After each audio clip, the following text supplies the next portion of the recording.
Welcome back, everybody. This is episode 5 as we play through, starting in 1066 as the fictional Earl of Warwickshire in Crusader Kings 3. If you didn't see the first 4 episodes, there's a link in the description. Please don't forget to subscribe and hit that notification bell so you never miss another video. It is 1087. And Earl Edward is now 46 years old. And a couple of you correctly pointed out that there is a solid reason for me to want to try and grow, at least for now. And that is if I have a dukedom, then at least when my titles get divided among my children, they will all still be part of the same duchy. So that's a really good point, because right now if I divide these titles amongst my 2 sons, they're going to be basically separate realms, and I'm going to lose territory that I currently have when I pass things on to my eldest son. So it makes sense to try and get a duchy. The problem is the duchy I'm a part of is actually part of the Duke of Northumbria's realms, and so I would have to at some point claim something that he holds as a title. So that's not as easy as it sounds, but we do at the very least want to go ahead and do 2 things. Number 1, we're going to ask Pope Alexander for gold. Got to spend a little piety to do that, but that's okay. I've got plenty of piety.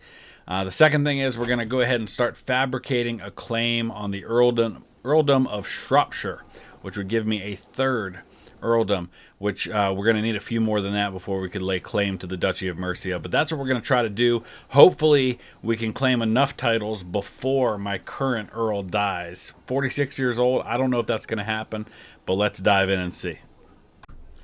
I've considered your plight and decided to grant your request. May these funds help you spread the true faith in your lands. Thank you. I don't care if his opinion goes down of me. That's not an issue right now. So as we are going to try to get more powerful, I think it probably will help if we start building up things that will allow us to have more men. So let's take a look. Walls and towers, that'll give us a plus 150 on the garrison.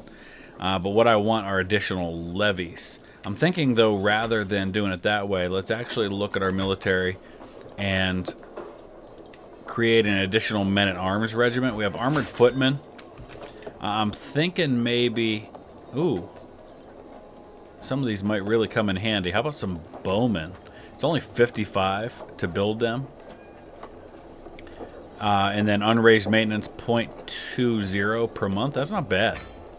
So let's go ahead and do that. We've also got an available perk to spend. Scholarly circles. I don't know about that. Pedagogy. Wards can gain additional skills, but I don't have any wards at the moment. All right, let's do that. Somebody also pointed out, and I want to take a look at this, that when your children are being educated, that the only skill that actually matters is actually the guardian's learning skill. It doesn't really matter what their actual skills are, so that's something I need to keep in mind. So we can, speaking of that, designate a guardian for Ethelflade, my youngest daughter. So let's take a look, and what we're looking at, I guess, is the learning skill. So there it is right there, and our bishop obviously has by far the best learning skill. So now he's educating 2 of them. Somebody also pointed out the importance of using female members of our court that don't have a current spouse to marry in a matrilineal marriage people with good skill, because that will actually bring them to my court, which is a brilliant idea, and I don't know why I didn't think of that sooner.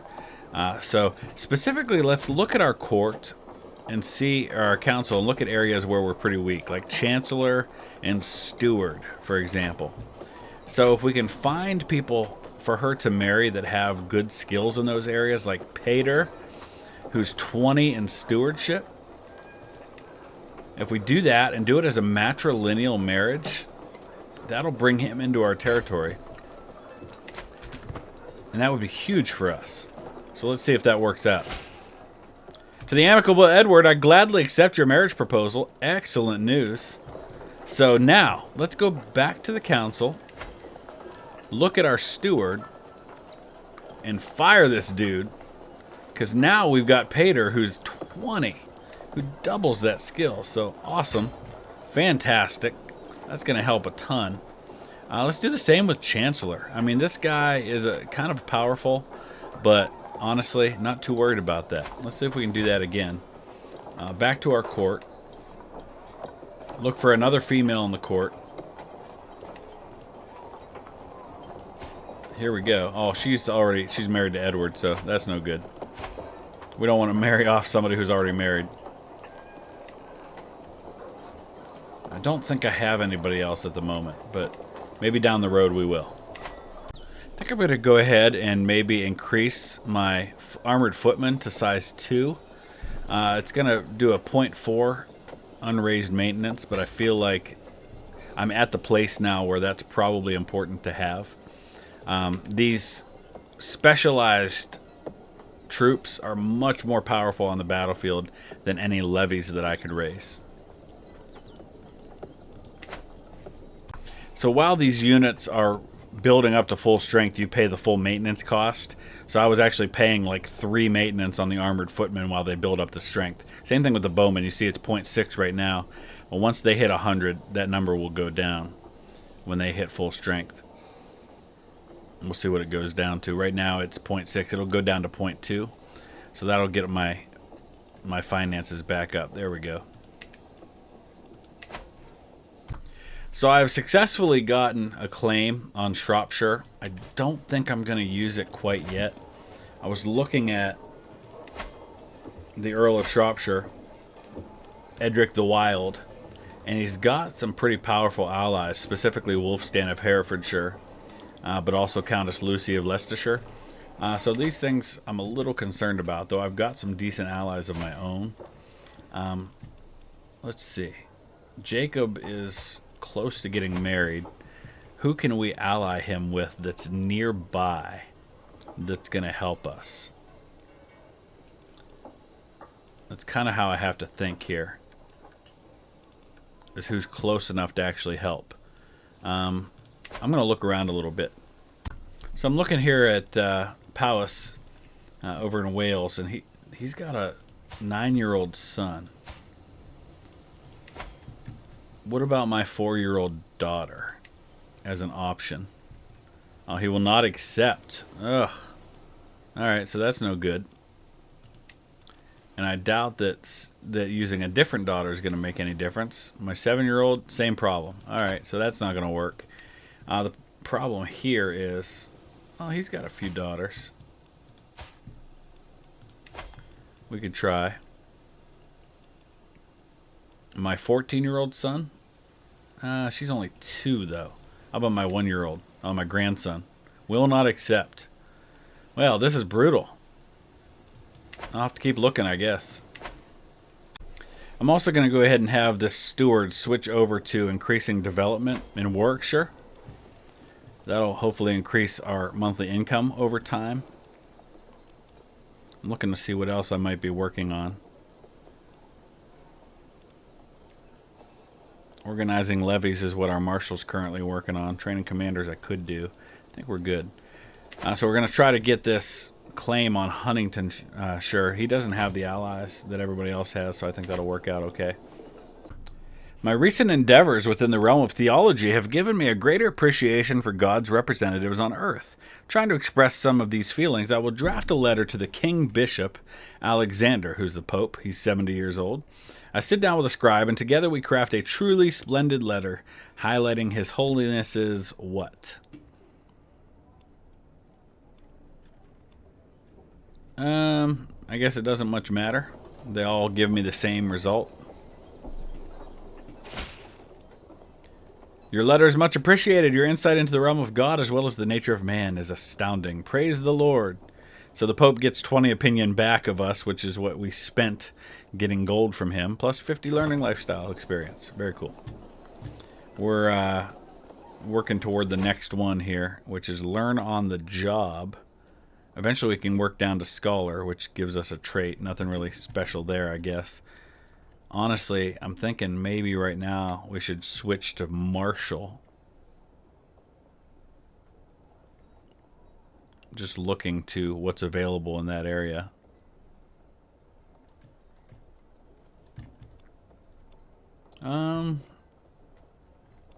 I don't know. I think I'm going to go back to wealth focus. We get a 10% income increase when we choose wealth focus, so let's go there. We're up now to 4.5 is our income per month. A daughter-in-law has given birth to a daughter, so our first granddaughter is born after an ancestor. Interesting names we have. How about a good Catholic name? Rachel. Hey, that's my daughter's name. We'll go with that. So now we have a grandson and a granddaughter, both through Edward, our son. Our son Jacob is now 15, so he's going to be able to marry soon. We need to start thinking about allies. I'd really would like to have a close ally, someone who's kind of in the neighborhood, you know what I mean? But the problem is we already have too many allies, and it makes it really hard to make allies with anybody who's close. What about the King of England, King Robert? Oh, did William die? Why did I not get a notification about that happening? William the Conqueror died when? Died of his wounds in November 1088, so that was just a few months ago. That wasn't worth popping up on the screen? I guess maybe I got to change my settings for that. He died of wounds from the war. Interesting. So our king is now King Robert. He's only got one child, Prince Simon, who is 2 years old and heir to the Kingdom of England. He does have siblings. Cecilia's 32, Constance is 28, Agatha's 25. I would assume they're all married. Oh, she's betrothed, but not married. Interesting. I could romance her. That would be interesting, wouldn't it? Yeah, it's probably not a good idea. She's got 3 children. We could try a marriage to Prince Simon with maybe my daughter or my granddaughter. I cannot believe he would accept. Yeah, not even close. That would be marrying down big time. I'll look around some more. Sig here, a free tenant renting some of my land in Warwickshire has pulled in an exceptional harvest this season due to his meticulous planning. He wants to use some of the profits to purchase a piece of my estate from me so that he can build upon his success. He would join my court, gain 25 opinion. If he can pay me the coin, 50 coin, that'd be nice. My control level will change by 20. Let's do that. Get the money. And then we'll work on gaining the control back. It's not a huge deal. It kind of goes up anyway on its own. But we can always send somebody to increase that. But I like having the extra money. So how can we invest that money? Hunting grounds. Boy. Military camps. That'll increase our levies by 100. I don't know if that really makes a huge difference, though. I think there's better ways to spend the money. How about here in Birmingham? I guess we need to wait until we have a little more money. I'm proud to see my son no longer as a child, but as an adult. For the longest time, I was hoping that good tutelage would be enough to teach Jacob the intricacies of diplomacy. My efforts have come to naught. What is he? He's an adequate bargainer. Okay, so let's take a look at Jacob. Kind of a weird-looking dude, but that's okay. He's currently unmarried. He's heir to the earldom of Northamptonshire. I wonder if we could marry him off in a matrilineal marriage that would keep him from inheriting Northamptonshire and keep my stuff together. We could ask him to take vows and join the clergy. Okay, that actually might do the trick. Of course, that's dangerous in that if something happens to... Well, Edward has a son now, too, so we're good there. Because it would actually then go to his son. So maybe we can do that and avoid the issues. Let's do that. 93% chance he will accept. Oh, we don't have the piety to do it? Oh, jeez. I knew there was a reason that would come back to haunt me. Darn it. Okay, I guess we can't do that for now. Alright, so what we might have to do here is we might have to turn around and do the opposite of what we've done in the past, which is actually to spend money to get piety instead of spending piety to get money. And we can do that through the purchase of indulgences. So for 100 gold, I can gain 100 piety. That'll get us close to the amount that I need. I need, I think, 300 to be able to get my son to take vows. 350. So we need some more yet. We'll have to find some other ways to gain some piety. How about if we switch what we're doing here? Is there a way to get piety through perks? I don't see one. These mostly just center on the skills. Alright, so there's nothing I can do there. So Elizabeth's educator died, so we're going to need to find a new one for her. How old is she now? She's 12. So we need someone new. Oh, I could do it myself. How good's my learning, though? Is my learning very high? It's tolerable. Sure, I'll make my own daughter my own award. Okay, it works. Alright, so here's a problem. This will solve one of my problems, but I personally have an issue with it. But bloodstained cloth, crow's feathers, strange-smelling concoctions. This is the evidence presented to me. She looks like a witch. She turned me into a newt. Yes, Cecilia turned me into a newt, but I got better. But I can gain 100 piety by burning her, and I can satisfy the peasants. We're going to do it. There it is. This solves my problem because now I can get Jacob to take the vows. He's going to become a monk. And that's going to mean I'm only going to have one son to inherit my titles. My dear father, I will answer the call to serve a higher power, and I thank you for setting me on this path of righteousness. Signed, Jacob Edwardson, Green Hill. That should now mean that, yes, my son Edward is my heir to all major titles, to both my earldoms. Problem solved for now. Alright, Anna needs a guardian. She's 6 years old now. We're going to use the bishop for her, too.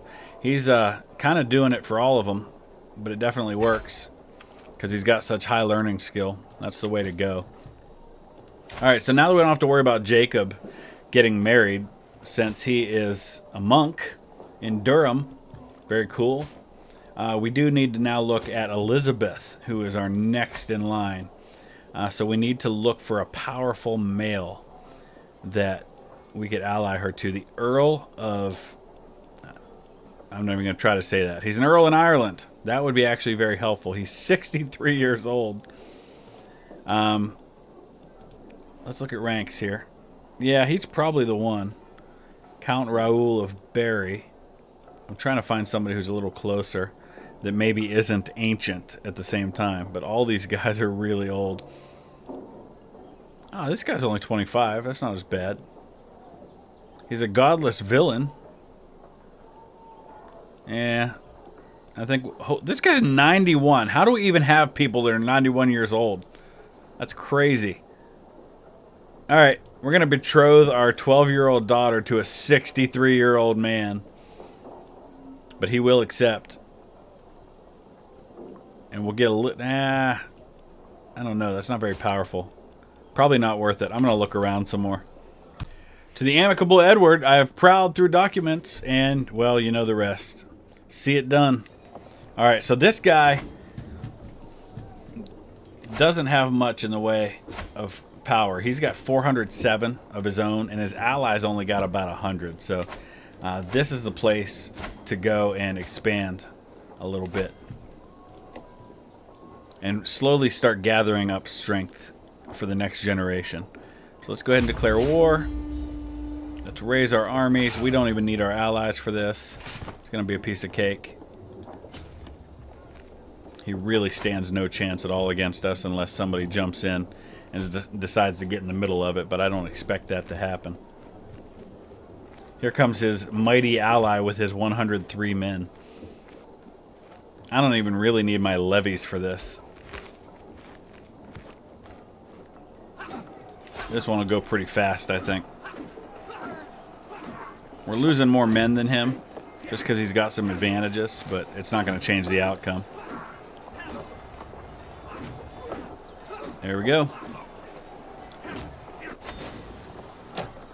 So victory at the Battle of Huntingdonshire. let's look at the details. So our levies did pretty poorly. Primarily because he didn't have much in the way of levies. Most of his were housecarls, bowmen, knights. So you can see how that went. But my armored footmen, my knights did really well. My bowmen, not so much. They were countered by the housecarls, that's why. Alright, interesting.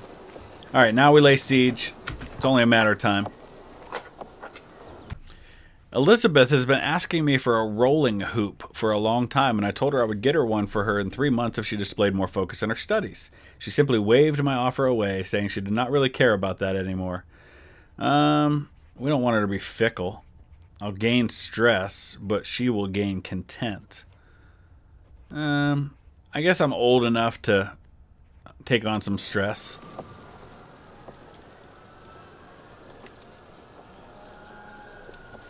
Oh, Garcia died, so I'm no longer allies with him. That's actually good news because one of the things that was hurting me in trying to make alliances with nearby powers was that I had too many alliances. So maybe now that I no longer have that weak alliance, maybe now I can actually make a better one. How about his daughter, the daughter of Prince Cadwigan?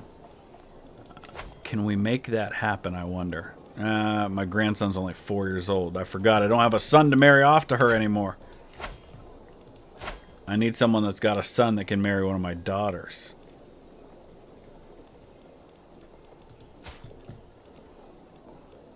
He's 34. That won't work. Alright, I'm going to look around a little bit. Alright, how about here? He's 3. How about my daughter Rachel? Will not accept. Darn it. Because marrying down. Alright. I think I can probably make something happen, though. I'm just going to have to browse for it a little bit.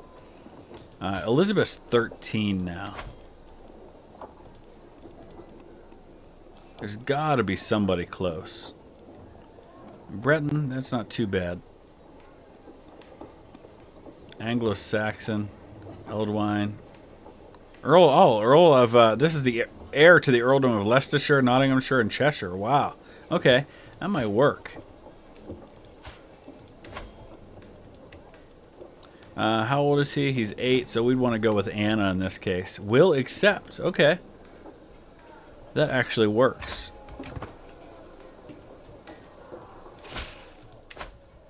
Alright, I gladly accept your proposal. Your daughter Anna will be betrothed to my son Eldwine. I don't know if that actually gives me an alliance, though.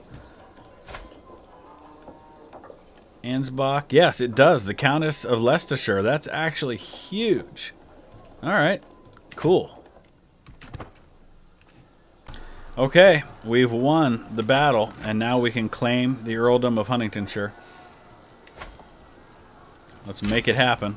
To the vile Edward, may your humors rot in your living body. I love the way they respond to these things. So another Anglo-Saxon goes down, and our territory continues to increase. That's all going to be passed on to my son. So that's good news. We'll disband our armies. We've got this guy in prison. I guess we could probably ransom. Or torture. Nah.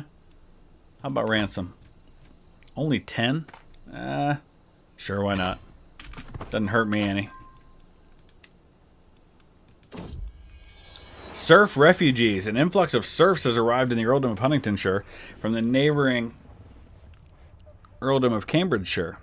They claim to be fleeing from the abusive rule of Duke Robert of East Anglia. Yeah, but is that going to be a problem with Duke Robert? Duke Robert gains 25 opinion of me if I send him back. I can gain some prestige, which I don't know if I need. Show my serfs to their new farms. Yeah, that could be a problem if he finds out. Sure, we'll do it, though. Show my serfs to their new farms. Oh, we got another person we can ransom. Cool. So here's the question now. If I were to declare war on Shropshire... Hold on, let's see what's going on here.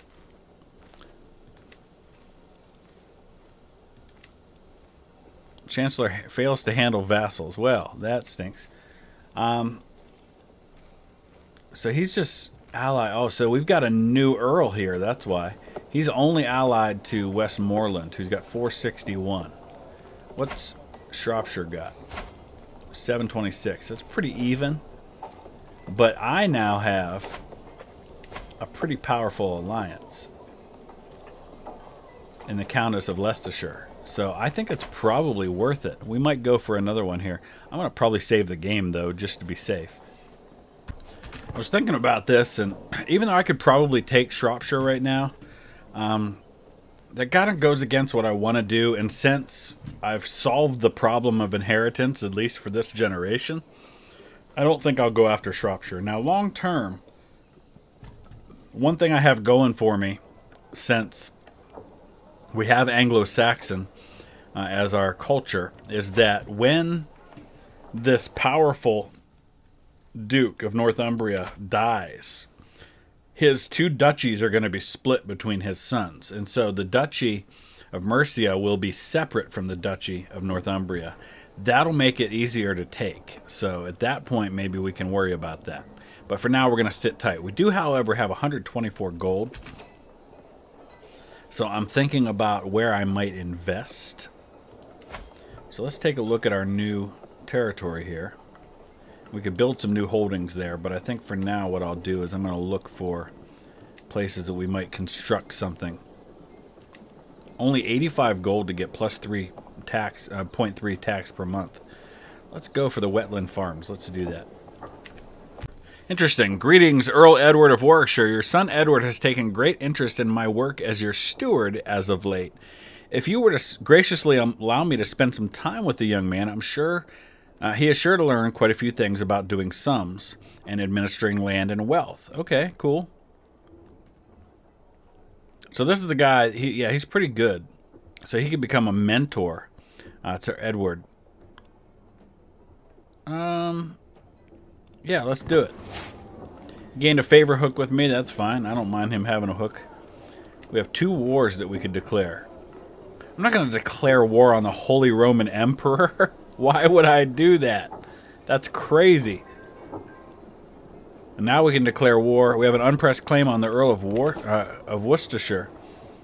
Interesting. Boy, there's just all kinds of territories we could be gobbling up. I think that's part of Mercia. He has no allies. Well, dude. I mean, that's kind of like a no-brainer, isn't it?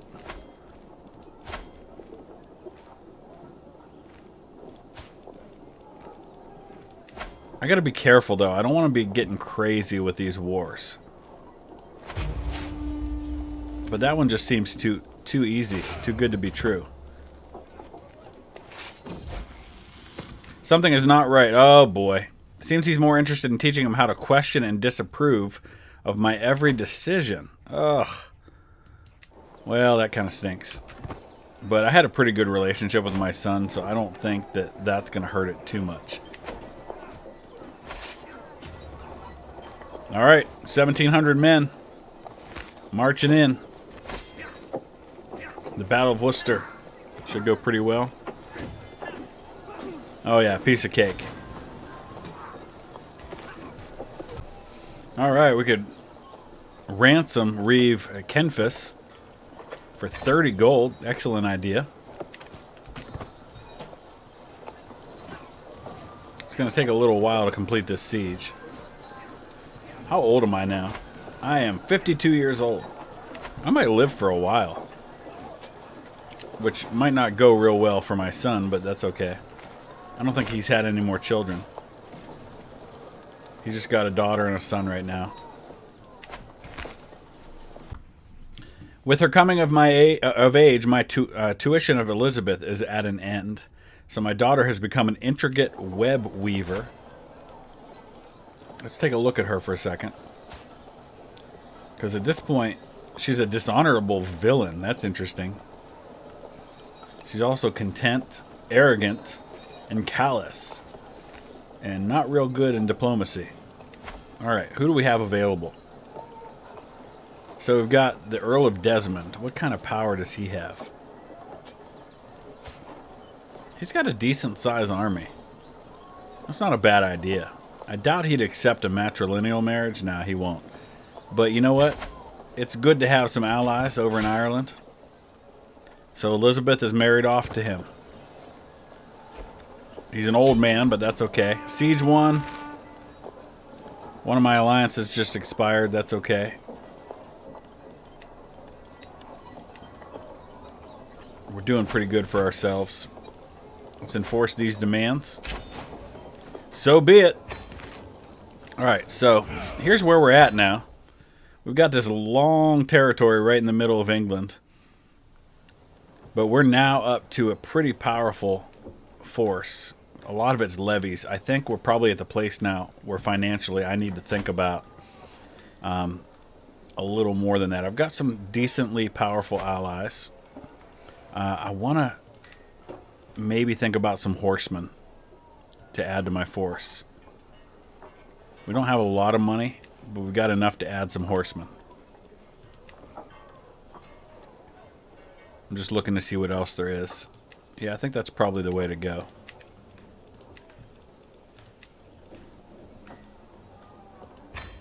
Alright, and with that, I think we'll wrap up right here.